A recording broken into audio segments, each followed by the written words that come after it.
spent 100 days transforming a trail ruin in my hardcore world. There's a certain magic to exploring and building in Minecraft, and with the newest structure added to the game, it leaves many secrets undiscovered. But before we can start on this mega project, we've got to completely ransack this trail ruin.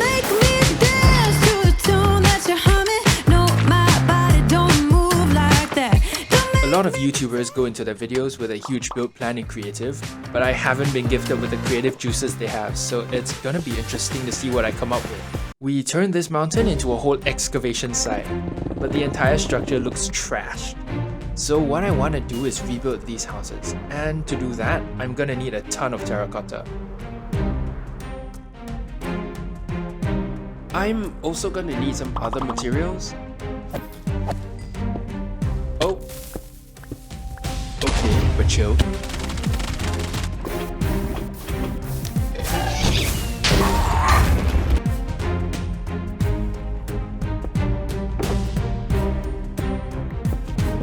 The trail ruin has been restored to what Mojang meant it to be, I hope. But something still isn't right.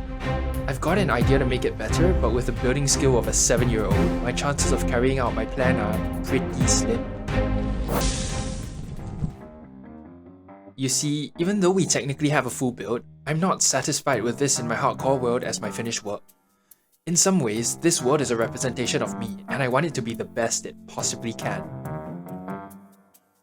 We found out that the ancient villagers built their houses from terracotta and mud, so I experimented with many different designs using these blocks. I think I've settled on a style. It's similar to old Jerusalem houses, and it fits the build's prehistoric vibe. Okay, let's blow these houses up. So I'll make an outline of a house, then line the top with mud bricks. Oh, what if I add the new 1.20 plants here? Thank you. But now I think it's lacking greenery, so... yes, this is wonderful. This style of building is something a noob like me can manage, so...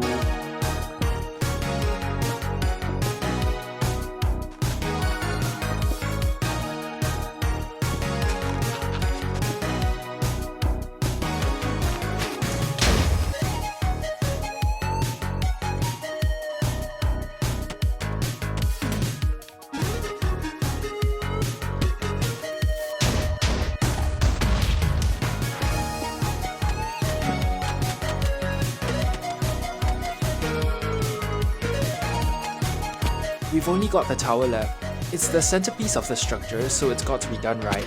It has to be so epic, so wonderful, so majestic, something that shows my building character art. I can't just show you. Yeah, I spent 5 hours designing this, chickened out, and ended up copying from one of my other builds. There's a reason for this shape, but that's gonna be revealed later. It's been a while. A good few weeks for me, a few minutes for you. I've transformed every single build here to fit a mud brick village style. It cost me hours of watching build tutorials and practicing in creative, but it's worth it. I've got big plans for the surrounding area, but it all hinges on me being able to tie everything together. And yes, this involves me blowing up half a mountain.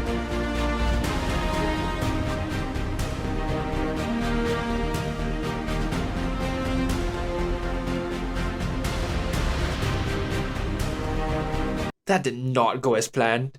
Now I have to get rid of the mountain manually. So now that the trail ruin isn't just a big hole in the ground, we've got to blend it into the surrounding. I think I want to use stone bricks to form a half circle around it. Like that. Then just make alternating steps down here. I'm really hoping this turns out well. And we'll use the stone we got from digging out this entire place to blend it into the mountain. And I'll just add one final touch to these stairs. It'll be mostly stone, but I can just add some andesite and cobble, just like that. So now if we look at it from here, that doesn't look very good. What if we had a gradient of grass to stone? Because I think the main issue is that the grass and stone don't quite match. Yeah, then I'll just add some slabs and buttons, and yeah, I think that looks pretty cool. And yes, I know this place is still a hole in the middle of a mountain, but hey, we've made progress, and it's turning out better than expected. But the next obstacle I face might be my hardest challenge yet. Harder than learning to build, more difficult than blowing up a mountain, it's... yeah, that could be a problem. My new nether portal has got to be a lot lower than the original, so I'm mining out a little cave. Oh, hold on. I've got a faster way. This portal is going to be a lot like the one I made in my other videos.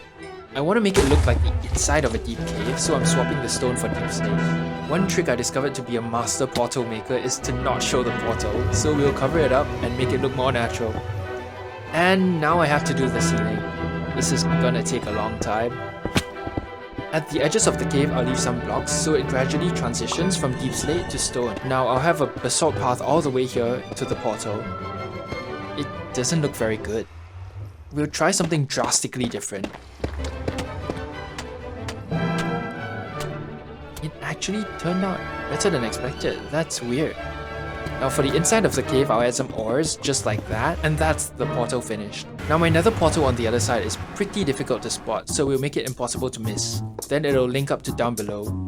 Building down is gonna be an experience.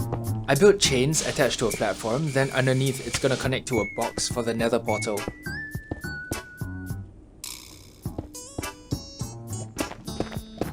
Okay, fine. I'm procrastinating.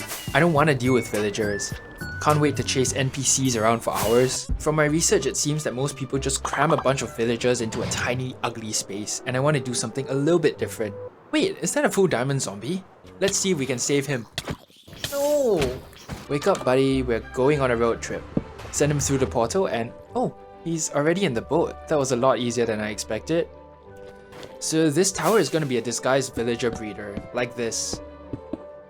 Moving villagers can get pretty difficult, so we gotta do it quick. So I'll break the boat and... oh, he went into the nether.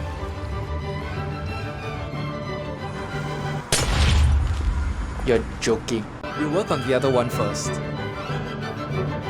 Push him in? What? He just disappeared. Oh, he's there. Does that mean he's trapped? Yeah. Nice. Here's my next victim, tenant. Send him up to his new home and he's trapped. That took a lot longer than I expected, but it's done. So instead of making these small cramped trading halls, this one will look a lot more natural. Now if I send the villager here, he's stuck, but it doesn't look like it. For the next part of our secret slave trading mission, I'll be making this place look more inhabited. Like that. And then we'll move the villagers in. I've only got limited space, so we gotta cram several villagers into one area. We're gonna need a lot more villagers than we currently have, so... somehow I feel that watching villagers breed is ethically wrong. I'm not finishing these houses as much, but we've got less than 20 days left, and there's still a lot of things I want to get done. Villagers seem to be hardwired to do exactly what you don't want them to do.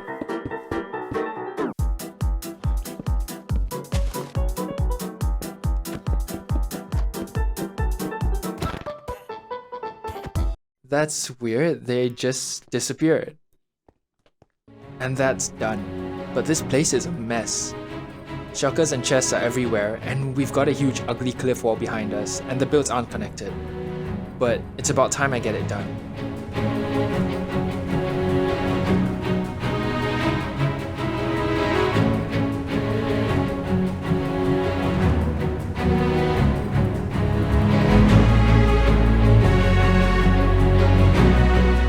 I actually procrastinated on this part for a good 2 weeks due to pure anxiety.